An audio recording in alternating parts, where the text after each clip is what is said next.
அல்லாஹ்வுடைய தூதர் ஸல்லல்லாஹு அலைஹி வஸல்லம் மதீனாவிற்கு வந்ததிலிருந்து மஸ்ஜிது நபவி அமைக்கப்பட்டதிலிருந்து அல்லாஹ்வுடைய தூதர் ஸல்லல்லாஹு அலைஹி வஸல்லம் அல்லாஹ்வை சந்திக்கும் வரை இத்திகாஃபை விடவில்லை. முதல் பத்தில் இருந்தார்கள், இரண்டாவது பத்தில் இருந்தார்கள், இறுதி பத்தில் இருந்தார்கள், மரணம் வரை இறுதி பத்திலேயே தொடர்ந்தார்கள். ஏன்? லைலத்துல் கத்ருடைய இரவை விட்டுவிடக் கூடாது என்ற காரணத்துக்காக. இத்திகாஃப் எல்லாம் என்னுடைய இபாதத்துடைய வாழ்க்கையிலே கிடையாது. 10 நாட்கள் அல்லாஹ்வுடைய தூதர் ஸல்லல்லாஹு அலைஹி வஸல்லம் பள்ளியிலே அல்லாஹ்வை தனிமையில் சந்திக்க வேண்டும் என்ற காரணத்திற்காக இஅ்திகாஃப் இருப்பார்கள். அல்-ஹல்வத்து மஅ அல்லாஹ், அல்லாஹ்வுடைய மார்க்கத்தில் ஒரு முஃமின் செய்ய வேண்டிய மிக முக்கியமான வணக்க வழிபாடு அல்லாஹ்வோடு தனித்திருத்தல். உங்களுடைய மனைவியோடு தனித்திருப்பீர்கள், உங்களுடைய நண்பனோடு தனித்திருப்பீர்கள், அல்லது யாரும் இல்லாமல் உங்களோடு நீங்கள் தனித்திருப்பீர்கள். அல்லாஹ்வோடு என்றைக்காவது தனித்திருக்கிறீர்களா? அல்லாஹ்வோடு தனிமையில் இருந்திருக்கிறீர்களா? அல்லாஹ்வோடு தனிமையில் பேசி இருக்கிறீர்களா? அல்லாஹ்விடத்தில் உங்களுடைய அன்பை, உங்களுடைய நேசத்தை வெளிப்படுத்தி இருக்கிறீர்களா? என்றைக்காவது தனிமையில் யா அல்லாஹ் உன்னை நான் நேசிக்கிறேன் என்று சொல்லி இருக்கிறீர்களா? யா அல்லாஹ் இவ்வளவு குற்றத்தை செய்துவிட்டேன், யாரும் அறியவில்லை, நீ ஒருவன் நான் அறிந்தவன், என்னுடைய பாவத்தை மன்னித்து விடு யா அல்லாஹ் என்று தனிமையில் உட்கார்ந்து அல்லாஹ்விடத்தில் அழுதிருக்கிறீர்களா? அல்லாஹ்வுடைய தூதர் அழுதவர் 7 அரசின் நிலையில் இருப்பார் என்று சொன்னார்கள். தனிமையில் அழுதார்.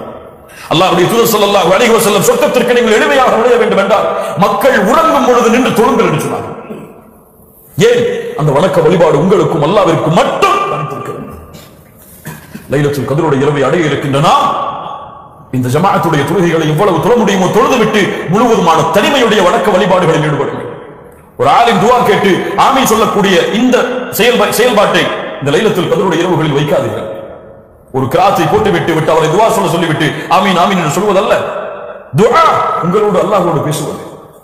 நீங்கள் அல்லாஹ்விடத்தில் உங்களுடைய தேவைகளை முன்வைப்பது, உங்களுக்கு என்ன தேவையோ அதை அல்லாஹ்விடத்திலே கேட்பது.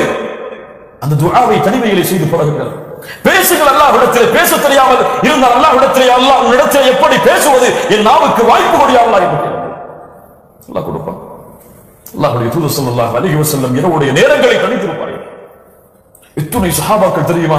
ஆயிஷா ரலியல்லாஹு அன்ஹா ஒரு முறை தாமதமாக வந்தார்கள். ஏன் ஆயிஷா தாமதமாக வந்தாய்? அங்கே ஒருவர் குர்ஆனை ஓதிக்கொண்டிருந்தார். யா அல்லாஹ்வுடைய தூதரே, யார் ஓதிக்கொண்டிருந்தார்கள்? உபை. அல்லாஹ்வுடைய தூதர் ஸல்லல்லாஹு அலைஹி வஸல்லம் சொன்னார்கள், இந்த சஹாபியுடைய குர்ஆனை நான் கேட்க வேண்டும் என்று அல்லாஹ் எனக்கு கட்டளையிட்டார்.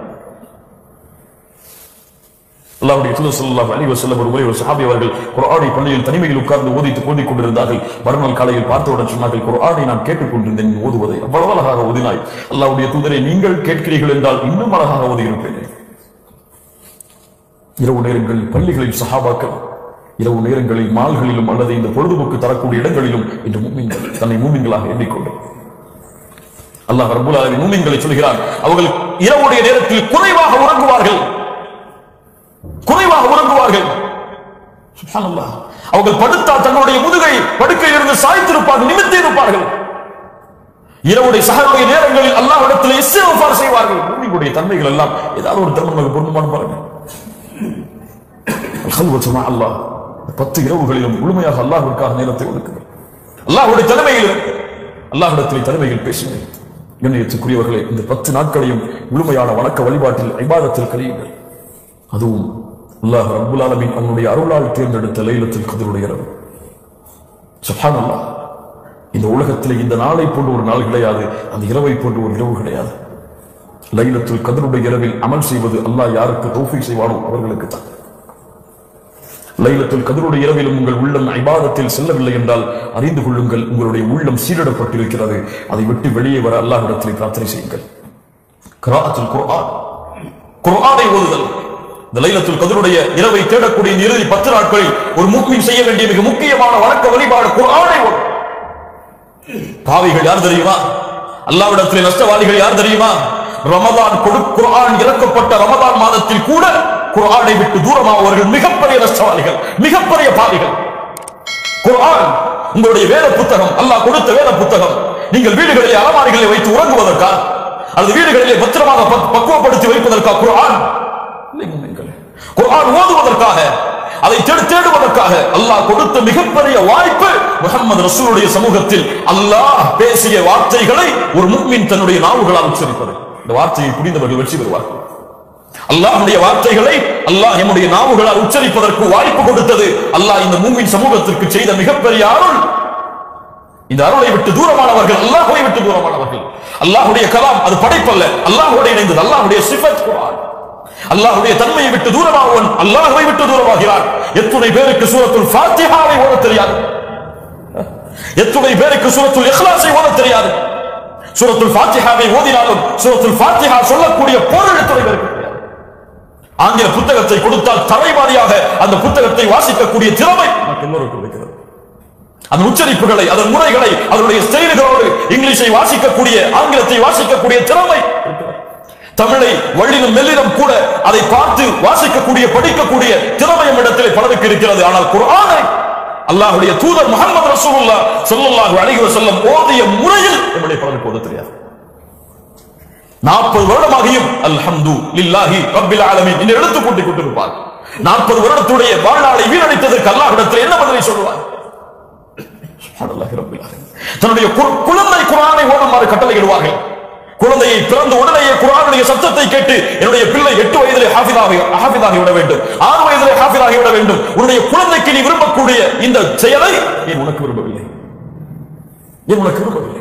என்னுடைய குழந்தை காலையிலே குர்ஆன் ஓத வேண்டும், நீங்கள் ஓதினீர்களா? என்னுடைய குழந்தை மாலையிலே பள்ளியிலிருந்து வந்தால் குர்ஆனுடைய கையோடு இருக்க வேண்டும், அல்லது மதரசாக்களிலே சென்று முதலிடத்திலே ஆசிரியரிடத்திலே படிக்க வேண்டும், நீங்கள் படித்தீர்களா? யா அய்யுஹல்லதீன ஆமனூ லிம தகூலுன மா லா தஃஅலூன். நீங்கள் செய்யாத விஷயத்தை ஏன் சொல்கிறீர்கள்? கபர் மக்தன் இன்தல்லாஹ். அல்லாஹ்விடத்தில் செய்யாத விஷயங்களை சொல்லுவது மிகப்பெரிய பாவம். யாருக்கு உணர்வு இருக்கிறது? இத்துணை ஆண்டுகளாகியும் சூரத்துல் ஃபாத்திஹா புரியவில்லையே, அல்லாஹ்விடத்தில் அழுதீர்களா இந்த பாவத்திற்காக? சூரத்துல் இக்லாஸ் புரியவில்லையே, அழுதீர்களா? எனக்கு நேர்வழி காட்டுவதற்காக, என்னுடைய அக்கீதாவை, என்னுடைய குணத்தை, என்னுடைய வாழ்வை, என்னுடைய குடும்பத்தை சீர்திருத்துவதற்காக இறக்கப்பட்ட குர்ஆன் எனக்கு ஒரு ஹர்ஃப் கூட புரியவில்லை. ஆங்கிலம் புரியும், தமிழ் புரியும், இருக்கக்கூடிய எல்லா மொழிகளும் புரியும், அரபி புரியாதா? சிரமப்பட்டால் கற்றுக்கொள்ள முடியாதா? கற்றுக்கொண்டவர்கள் எல்லாம் சிரமப்பட்டு கஷ்டப்பட்டு வாழ்நாளை கொடுத்துதான் கற்றுக்கொண்டார்களா? எளிதான மொழி. வலகத் யஸ்ஸர்னல் குர்ஆன லிذிக்ர். குர்ஆனை எளிதாக ஆக்கி வைத்திருக்கிற நினைவு கூறுவதற்காக. எத்தனை பேர் முஃமின்களே ரமதானுடைய மாதத்தில் கூட குர்ஆனை விட்டு தூரமானவர்கள்.